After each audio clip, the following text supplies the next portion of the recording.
Hello बच्चों, welcome to our YouTube channel electric physics by विकेगर. In this video, we are going to discuss question number 61 to 80 of the chapter Ray Optics from a very popular book NCERT at your fingertips by the publication MTG. बहुत ही अच्छी book है. काफी सारे बच्चे all over India जो NEET की preparation कर रहे हैं वो इस बुक को रेफर करते हैं. तो let us discuss question number 61 to 80. I wish and I hope कि आप लोगों ने पहले की 3 वीडियोस जिसमें 1 to 20, 21 to 40 and 41 to 60 questions number discuss किए गए थे ऑफ चैप्टर रे ऑप्टिक्स वो आपने देखी हो. अगर नहीं देखी हैं तो आप देख सकते हैं बेटा, ऊपर एक नोटिफिकेशन आएगा, वहां से उस वीडियो के लिंक आपको मिल जाएंगे, प्लेलिस्ट का लिंक मिल जाएगा जिसमें हमने एमटीजी के बाकी चैप्टर्स के भी एनसीईआरटी फिंगर टिप्स की वीडियोस रिकॉर्ड की हैं और आने वाले टाइम में रिकॉर्ड करने वाले. ओके बच्चों, तो let us start the discussion of question number 61 to 80 of chapter ray optics. Question number 61 कहता है, in this figure the radius of curvature of curved surface for both plano-convex and the plano-concave lenses. Radius of curvature क्या दिया है बच्चों? 10 centimeter. And the refractive index for both is 1.5. The location of final image from the plano-concave lens after all the refraction through lenses. तो बेटा सबसे पहले focal length find करेंगे lens की. This is r by mu minus 1. From plano convex lens or plano concave lens we can use this formula. R is 10. 1.5 minus 1 you can easily write 20 centimeter. For convex you can write 20 centimeter. For concave you can write minus 20 centimeter. Okay बच्चों, बहुत ही common सी बात है, आप सबको ये बात पता ही है. अब कहता है location of final image after all refraction through the lens. अब मैं क्या करता हूं, इन लेंसेज को ड्रॉ करता हूं. कन्वेक्स लेंस को वैसे मुझे पता है कि ये बाई कन्वेक्स लेंस के लिए सिंबल यूज किया जाता है, बट हम एक बार ड्रॉ कर लेते हैं just to understand the things. अब अगर हमारे पास ये कनकेव लेंस है, एक कन्वेक्स लेंस है, पैरेलल रे फॉल कर रही है बच्चों. पैरेलल रे अगर आप ध्यान से देखें, पैरेलल रे फर्स्ट लेंस के लिए फोकल लेंथ कितनी थी? 20. तो यहां से पास होने के लिए अगर कनकेव लेंस नहीं होता तो इमेज कहां बनती बच्चों? 20 पे बनती. इमेज कहां बनती बच्चों? 20 सेंटीमीटर के ऊपर बनती. Image of 1 act as object for 2. Second के लिए ऑब्जेक्ट की तरह काम करता है बच्चों.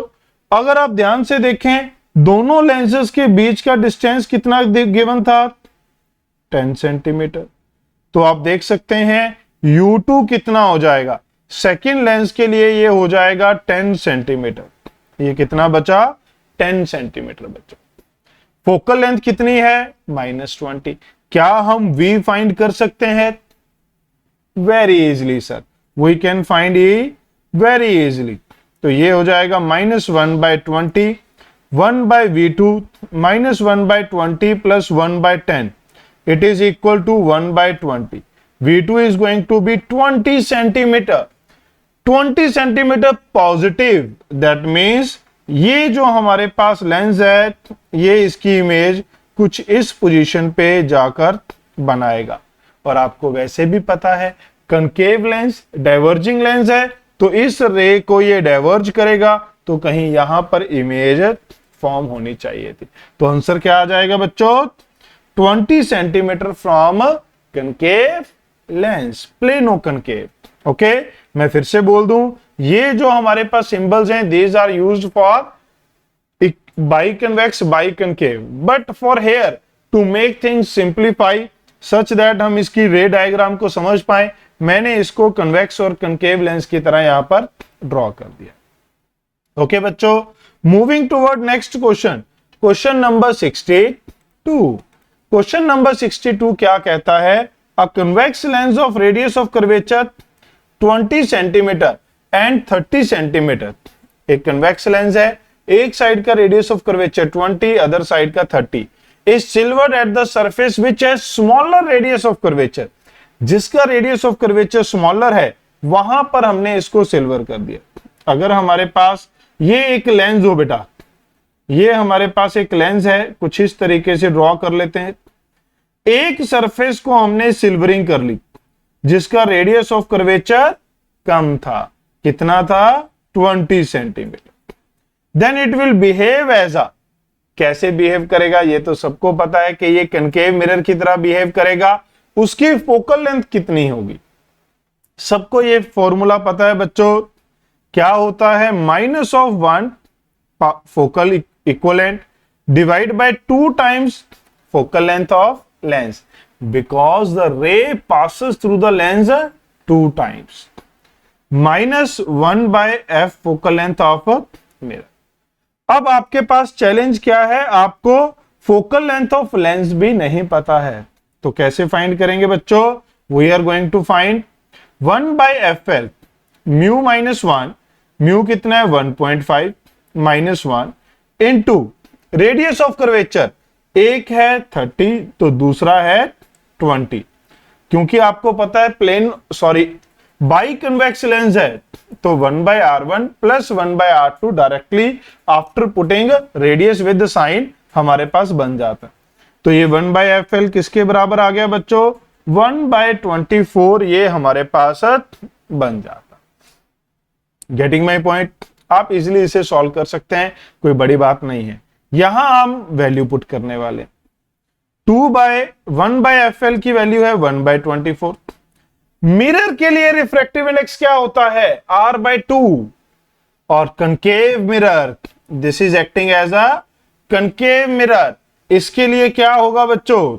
इसके लिए होगा -20/2। जब आप इसे देखते हैं 1/10 प्लस 1/12 प्लस 1/10 ये बन जाता है 22/120। You can write 11/60। तो फोकल लेंथ क्या आ जाएगी बच्चों? -60/11 centimetre. Minus sign over here indicates this is a concave mirror. Okay बेटा, तो क्या आएगा? 60/11 सेंटीमीटर ऑफ कनकेव मिरर। तो क्या बन जाएगा answer? B option is our right answer. Getting my point बच्चों?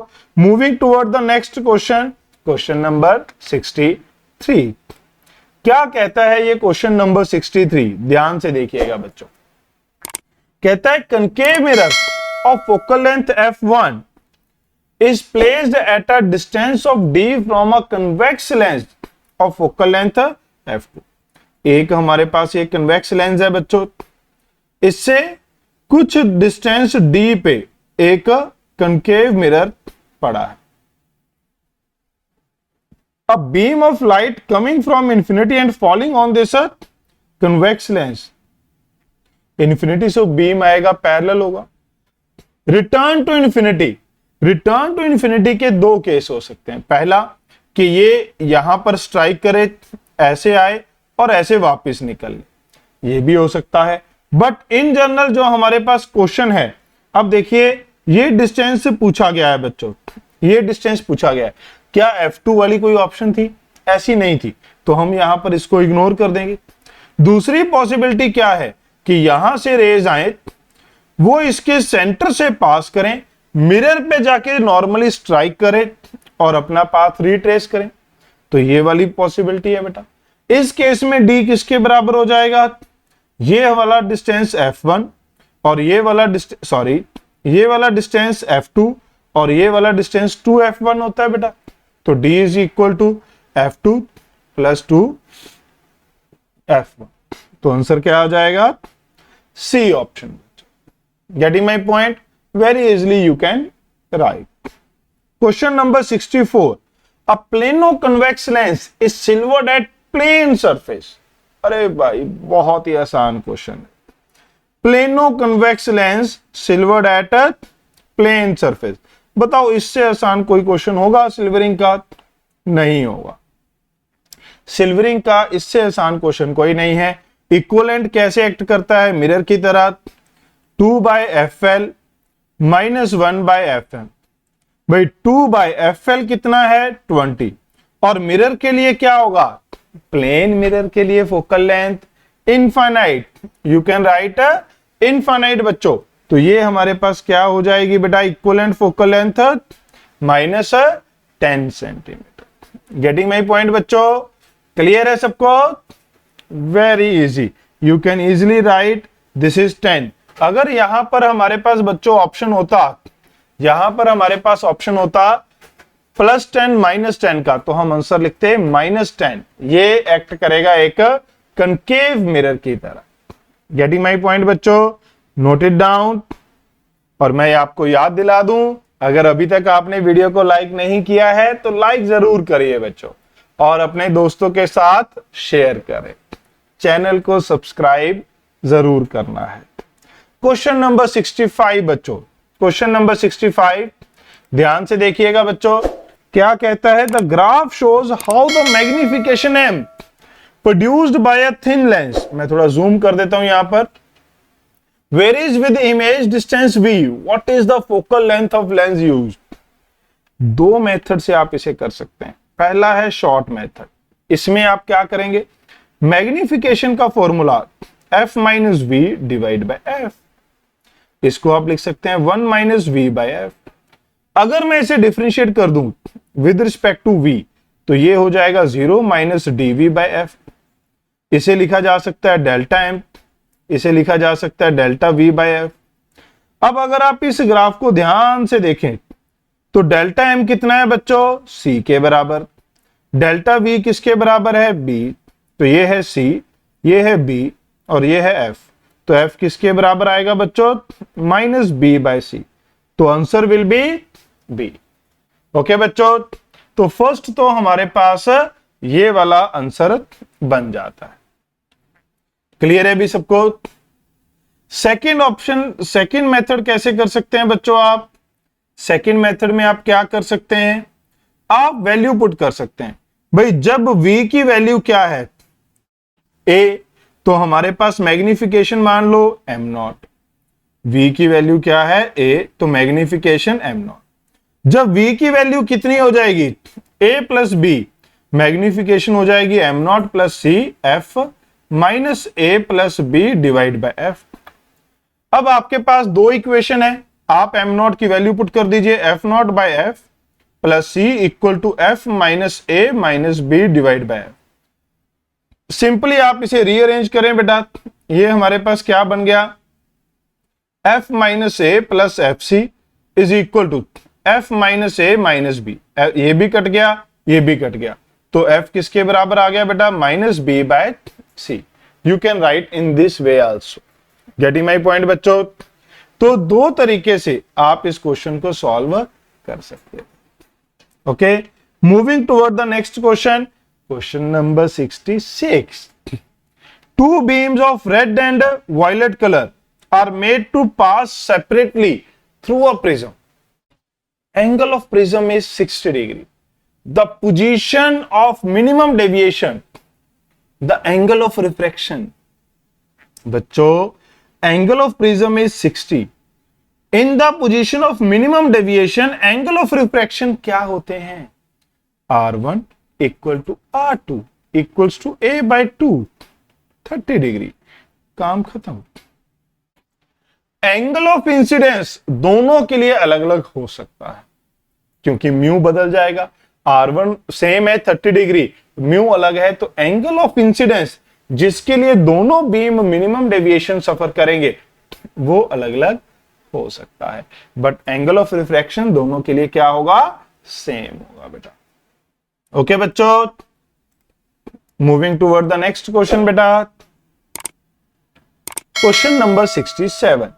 A ray of light passes through an equilateral prism of refractive index 1.5 such that angle of incidence is equal to angle of emergence. कौन सी condition है? Angle of incidence, angle of emergence 3/4 times a, और a कितना दिया है equilateral prism में 60 degree, तो ये आ गया 45 डिग्री बेटा।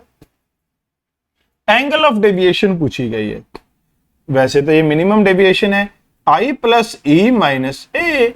45 plus 45 minus 60. This is going to be 30 degree.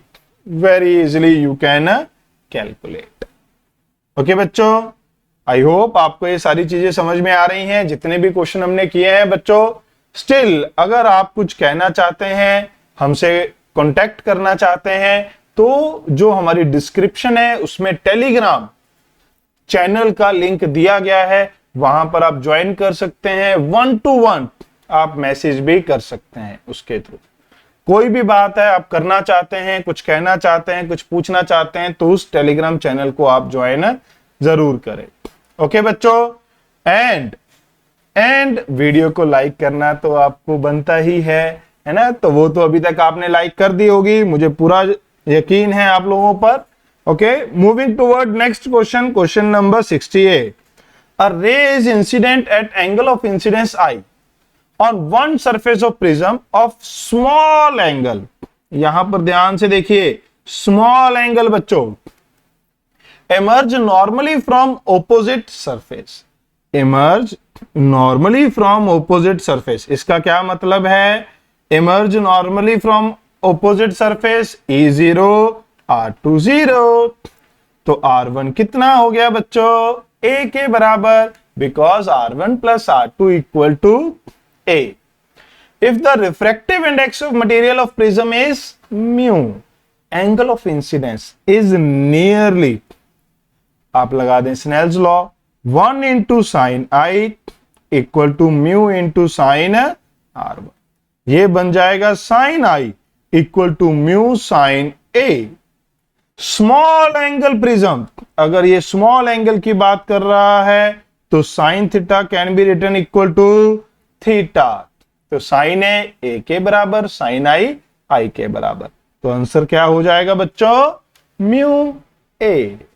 Getting my point? This is question number 68. Moving toward the next question बच्चों. Question number 69. Angle of minimum deviation for a prism of angle pi by 3. Prism का angle क्या दिया गया है बच्चों? पाई by 3. ए दे दिया आपको पाई by 3. Minimum deviation कितनी है? मिनिमम डेविएशन है पाई by 6. The velocity of light is this. Velocity of light in material. भाई वेलोसिटी पूछी है, बट इनडायरेक्टली क्या पूछ रहा है? Refractive index. अगर आपको रिफ्रैक्टिव इंडेक्स पता चल गया तो आप वेलोसिटी इजीली फाइंड कर सकते हैं बच्चों. रिफ्रैक्टिव इंडेक्स का फॉर्मूला ए दिया है और मिनिमम डेविएशन डेल्टा दिया है. तो म्यू का फॉर्मूला एंगल ऑफ प्रिज्म क्या होता है? A plus minimum deviation by 2 divide by sine A by 2. क्या हो जाएगा? साइन ऊपर क्या होगा? Pi by 3 plus pi by 6 90, pi by 4 90 by 2 45. तो यहां पर मुझे क्या लिखना था? Pi by 4 sine A by 2 यानी कि पाई बाय 6. पाई बाय 4 होता है 1 बाय रूट 2. साइन 30 होता है 1 बाय 2. तो म्यू कितना आ गया बच्चों? रूट 2. म्यू अगर रूट 2 है तो स्पीड इन मीडियम क्या होगी? c by mu. आप लिख सकते हैं 3 इंटू 10⁸ डिवाइड बाय रूट 2. तो क्या होगा बच्चों यहां पर? 3 इंटू 10⁸ बाय रूट 2. आप देख सकते हैं अगर ये हमारे पास 1.5 होता तो 2 होता, ये 1.4 है तो 2 से थोड़ा सा ज्यादा. तो क्या होगा? Slightly greater than 2 is 2.12 in the option. तो we will select A option. Getting my point बच्चों. Moving toward question number 70. क्या कह रहा है? A glass prism angle of minimum deviation is equal to angle of prism. The angle of prism is, ये देखिए अब हमें क्या दे दिया बच्चों? म्यू. और ए किसके बराबर है? डेल्टा फाई के. और ए पूछ लिया. बड़ा पॉपुलर क्वेश्चन है, बहुत ही ज्यादा पॉपुलर क्वेश्चन है बच्चों. म्यू साइन, क्योंकि इसमें मैथ की एक प्रॉपर्टी लगेगी. मिनिमम डेविएशन भी किसके बराबर है? ए.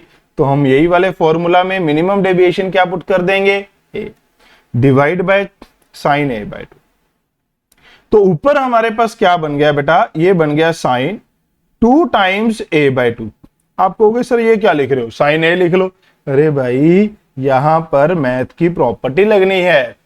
साइन 2 थीटा होता है 2 साइन थीटा कॉस थीटा। तो यहां पर क्या था, साइन 2 टाइम्स a बाय 2, तो 2 sine a by 2 cos a by 2। ये प्रॉपर्टी लगती है, इसी वजह से मेडिकल के काफी जो स्टूडेंट है इस क्वेश्चन को सॉल्व नहीं कर पाते फर्स्ट अटेम्प्ट में। तो ये क्या बन जाएगा बच्चों, यहां पर √3/2 equal to cos a by 2 बच्चों।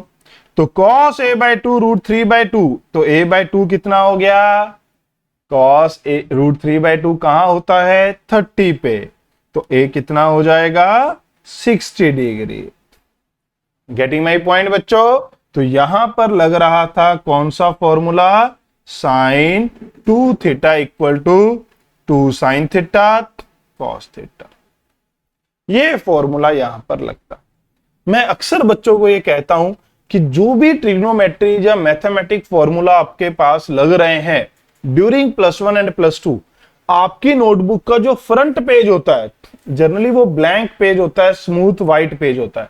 उस व्हाइट पेज पे, ब्लैंक पेज पे सभी फॉर्मूलाज लिखते चले जाए कि इस चैप्टर में रे ऑप्टिक्स में यहां पर ये फॉर्मूला यूज हुआ था, किसी चैप्टर में जो जीपी का फॉर्मूला, इनफाइनाइट जीपी का फॉर्मूला यूज होता है, ठीक है, 1 square plus 2 square plus 3 square, इस सीक्वेंस का फॉर्मूला यूज होता है एक दो जगह पर। जितने भी फॉर्मूलाज यूज होते हैं वो अलग से पेज पे लिखते चले जाए, तो आपको पूरा जो बेसिक मैथमेटिक का मॉड्यूल होता है किसी भी इंस्टीट्यूट का जिसमें बहुत सारे फॉर्मूले दिए होते हैं, सारा पढ़ने की जरूरत नहीं पड़ेगी। आप सिर्फ उन फॉर्मूलाज को रिवाइज करें जो आपने +1 +2 में प्रैक्टिस करते समय या क्लास में यूज किए हैं। ये हमारी आज की टिप रहेगी बेटा। तो आपको इस तरीके से अपनी प्रिपरेशन करनी होती है। Question number 71, a ray of light is incident eight angle 60 degree on one face of prism of angle 30 degree. Prism का एंगल क्या है 30 डिग्री, इंसिडेंस एंगल कितना है 60 डिग्री, यही पता चला। इमर्जेंट रे makes 30 degree, the refractive index क्या होगा। अगर ऐसा है, ये हमारे पास एंगल हमें पता चल गए हैं। अब अगर आप इसको गौर से देखें, अब देखिए अगर आपने ये कर लिया है ना, तो ये हमारे पास जब आप इस तरीके से क्वेश्चन करने जाएंगे तो आपका क्वेश्चन सॉल्व नहीं होगा। ये काफी क्रूशियल क्वेश्चन है। Question number 71, a ray of light is incident eight angle 60 degree on one face of prism and prism angle 30 degree, emergent रे मेक्स 30 डिग्री। बच्चा इतनी लाइन को पढ़ता है और यहां E 30 डिग्री और बैठ जाता है ऐसे कि भाई अब इसका क्या करें, कुछ नहीं हो पाएगा। क्वेश्चन की लाइन को पूरा पढ़ना है। इमर्जेंट रे makes angle 30 degree with the incident ray. अगर आप ध्यान से देखें, ये मेरे पास प्रिज्म है, ये मेरे पास इंसिडेंट लाइट है। अगर यहां पर प्रिज्म नहीं होता तो ये सीधा जाती, बट यहां पर प्रिज्म की जगह पर ये बेंड हो गई। ये मेरे पास इंसिडेंट रे, कहता है इमर्जेंट रे makes angle 30 degree with incident ray, और ये एंगल क्या होता है बेटा, एंगल ऑफ डेविएशन। तो आपको E30 नहीं दिया, आपको क्या दिया है, डेल्टा 30 डिग्री दिया है। समझना है इस बात को। अगर डेल्टा 30 डिग्री है तो E कितना होगा, डेल्टा होता है I प्लस E माइनस ए। ये 30 डिग्री, ये 60 degree plus E minus 30, E आ जाएगा 0। जैसे ही E 0 आया, R2 क्या हो गया 0। R2 अगर 0 हो गया तो R1 कितना हो गया, A के बराबर। R1 अगर 30 डिग्री हो गया बच्चों तो स्नेल्स लॉ लगा देंगे, 1 into sine I mu into sine R1, sine 60 √3/2, sine 30 1/2, तो म्यू कितना आ जाएगा बच्चों, √3। So this is our answer. √3 को आप लिख सकते हैं 1.732। Getting my point. तो इसमें ये वाली लाइन काफी ज्यादा इंपॉर्टेंट है और आपको ध्यान में रखना है कि हमें क्या दिया। तो ये था क्वेश्चन नंबर 71 बच्चों। वीडियो को लाइक जरूर करें और चैनल को सब्सक्राइब करें और दोस्तों के साथ इस वीडियो को शेयर जरूर करें बच्चों। Moving toward question number 72। Small angle prism gives the deviation this. Angle of prism क्या होगा भाई? क्या होता है स्मॉल एंगल प्रिज्म के लिए? फॉर्मूला, डेविएशन कितनी है 4.8, ये आ गया 1.62 माइनस 1, ये क्या आ जाएगा बेटा 4.2 डिवाइड बाय 0.62। इसको मैं लिख सकता हूं 48 डिवाइड बाय 6.2। देख सकते हैं।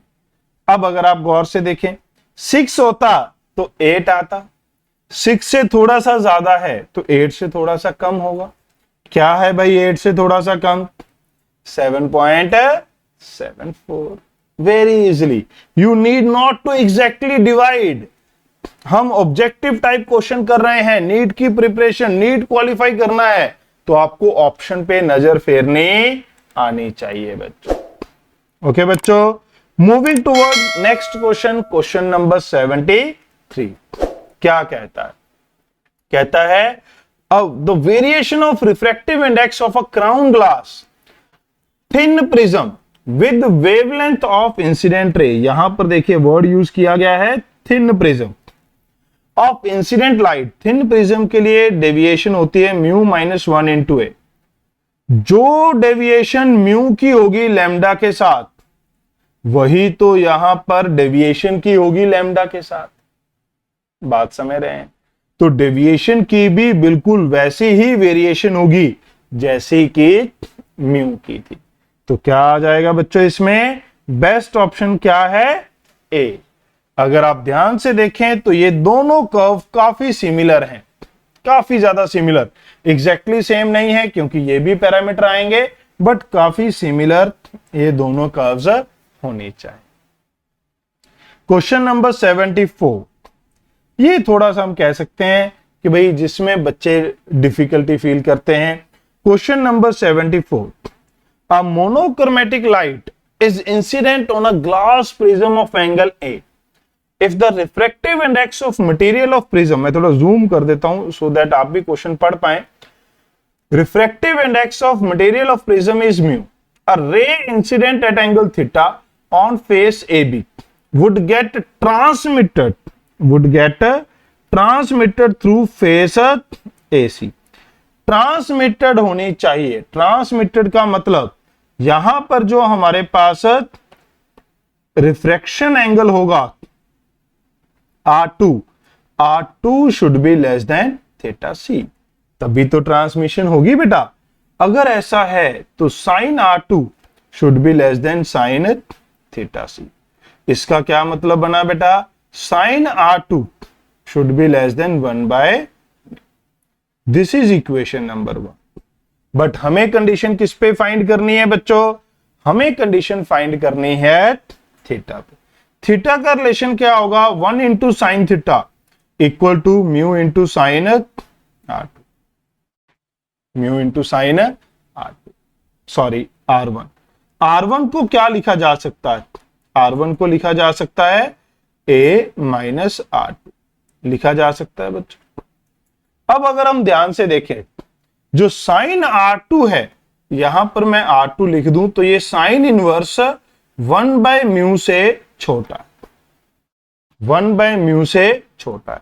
तो मैं यहां पर क्या लिख सकता हूं बच्चों? मैं यहां पर क्या लिख सकता हूं? अगर हमारे पास यहां देखिए थोड़ी सी यहां पर कुछ गड़बड़ लग रही है, हाँ यहां पर, ओके ग्रेट। अब ये हमारे पास R2 इससे छोटा है, तो जब मैं A माइनस R2 लिखूंगा, ध्यान से देखिए बच्चों, A माइनस R2 क्या हो जाएगा? A minus R2 greater than A minus sine inverse 1/μ। ये वाला, ये बात समझ में आई सबको? कैसे कर सकते हैं?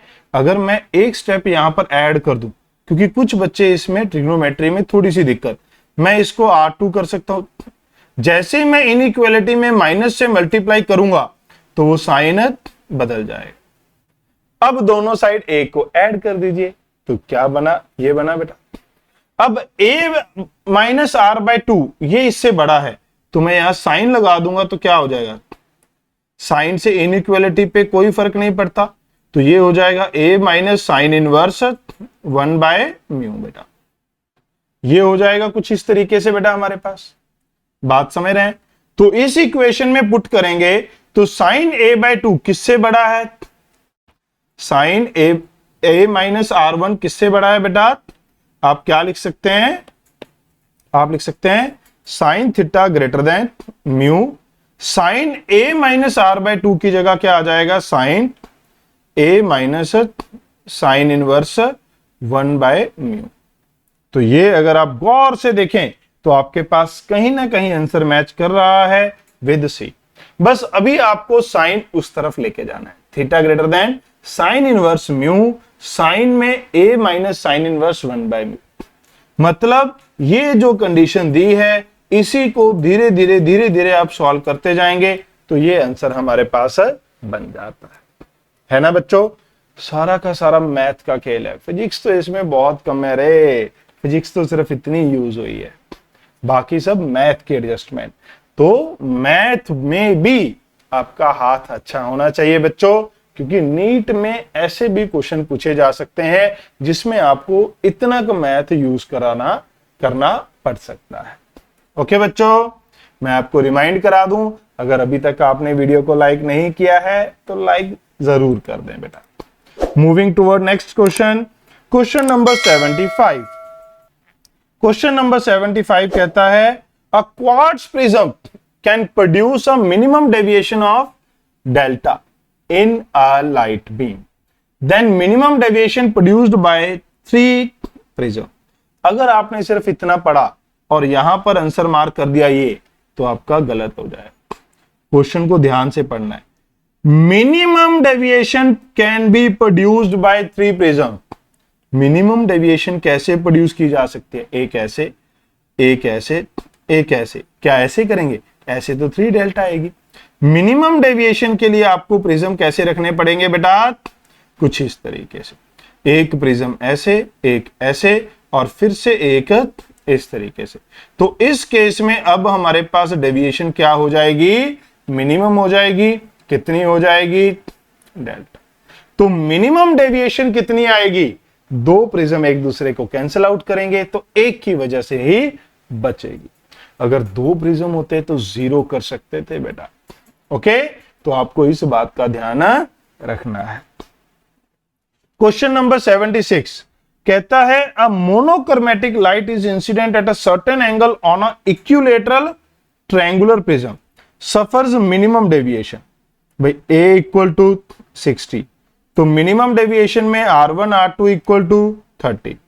Refractive index √3, angle of incidence. बड़ा ही प्यारा क्वेश्चन, छोटा सा, 1 into sine i mu √3 sine 30। तो क्या बच गया, √3/2। आई को लिखा जा सकता है ब्यूटीफुली 60 डिग्री। बच्चों गेटिंग माई पॉइंट। छोटे छोटे क्वेश्चन है प्रिज्म के ऊपर, आप देख सकते हैं। क्वेश्चन नंबर 77, व्हेन लाइट रे undergo 2 internal reflections inside a raindrop, which of the rainbow is form. एक इंटरनल रिफ्लेक्शन के लिए प्राइमरी, 2 इंटरनल रिफ्लेक्शन के लिए सेकेंडरी। सिर्फ नॉलेज बेस्ड क्वेश्चन है, थ्योरी बेस्ड क्वेश्चन है, आपने ये पढ़ा होगा, आपको याद होगा। सेकेंडरी जो रेनबो होता है उसकी जो ब्राइटनेस है काफी कम होती है, 10 डिग्री हायर पे होता है, इन्वर्टेड होता है प्राइमरी से। ओके, तो ये कुछ छोटी छोटी बातें आप लोगों को याद ही होनी चाहिए। Which of the following statement is correct. ये भी हमारे पास 10th में भी आप ये सारी स्टेटमेंट पढ़ते हैं। At sunset sunrise sun rays have to pass through small distance. At sunset sunrise the sun ray have to pass through a larger distance. Yes, तभी तो हमें रेड दिखाई देता है, क्योंकि ज्यादातर लाइट स्कैटर हो जाती है, रेड कलर स्कैटर कम होता है। जब वो पीक हमारे हेड के ऊपर होता है आफ्टरनून में, तब वो शॉर्टेस्ट डिस्टेंस ट्रेवल करता है बच्चों। Question number 79, a telescope in a normal adjustment. Normal adjustment क्या होती है, जब इमेज इंफिनिटी पे बनती है। The distance of objective from the eyepiece is found to be. दोनों के बीच में जो डिस्टेंस होता है वो किसके बराबर होता है? दोनों की फोकल लेंथ का सम। मैग्नीफाइंग पावर होती है F naught by F E in normal adjustment 24। Simply put कर दीजिए बेटा, एफ नॉट को आप पुट कर देंगे 24 F E, you can easily solve 25 F E equal to 100, F E कितना आ जाएगा 4 सेंटीमीटर, एफ नॉट कितना आ जाएगा 96 सेंटीमीटर। खत्म, इतना सा क्वेश्चन था, 96 एंड 4। ओके बच्चों, last question of this video, and video को लाइक फटाफट से कर दीजिए अगर आपने अभी तक नहीं किया है। फिर से याद दिला दूं, subscribe the channel and share with your friends. Question number 80. A compound microscope consists of an objective lens with focal length 1, eyepiece of focal length 2. दिमाग की बत्ती जगनी चाहिए। ऑब्जेक्टिव की फोकल लेंथ कम दी है, आई पीस की फोकल लेंथ ज्यादा दी है। Tube of length 20 centimetre, ये तो दोनों से ही ज्यादा बड़ी है। उस केस में माइक्रोस्कोप का कौन सा फॉर्मूला लगता है बच्चों? जब length of tube much greater than focal length of both. आपको याद होना चाहिए, अप्रोक्सीमेशन फॉर्मूला यहां पर लगने वाला है d बाय एफ ई, और यहां पर +1 भी हो सकता था, मैंने एक्स्ट्रा रखा है। देखते हैं किसके साथ आंसर मैच करता है। ऑब्जेक्टिव की फोकल लेंथ है 1, 25/2, अगर आप देखें तो ये आ जाएगा 250, और it can be 20 into 25/2 + 1, it can be 270। तो देखिए जरा, दोनों अगर दोनों आंसर होते तो ये क्वेश्चन बड़ा कंफ्लिक्टिंग हो जाता, जिसके 2 करेक्ट आंसर होते, बट इसमें एक ही ऑप्शन है। तो क्वेश्चन सेटर ने इस बात का ध्यान रखा है, तो answer should be 250। Getting my point बच्चों? तो ये एक अप्रोक्सीमेट फॉर्म, अगर आपको फॉर्मूला याद नहीं है तो इसे याद जरूर करें बेटा। जब हमारे पास length of tube is much greater than focal length of eyepiece and objective. तो ये थी बेटा हमारे पास question number 61 to 80 of chapter ray optics from book NCERT at your finger tips by the publication MTG. बहुत ही अच्छी book है, आप लोग ट्राई कर रहे हैं डेफिनेटली, इसीलिए आप इस वीडियो को देख रहे हैं बच्चों। बाकी सभी वीडियोस को भी देखने के लिए चैनल को सब्सक्राइब करें और नोटिफिकेशन को ऑन जरूर रखें। तो आज के लिए इतना ही है। Thanks for watching, remember to like, share and subscribe. Keep studying, keep smile. Thank you बेटा।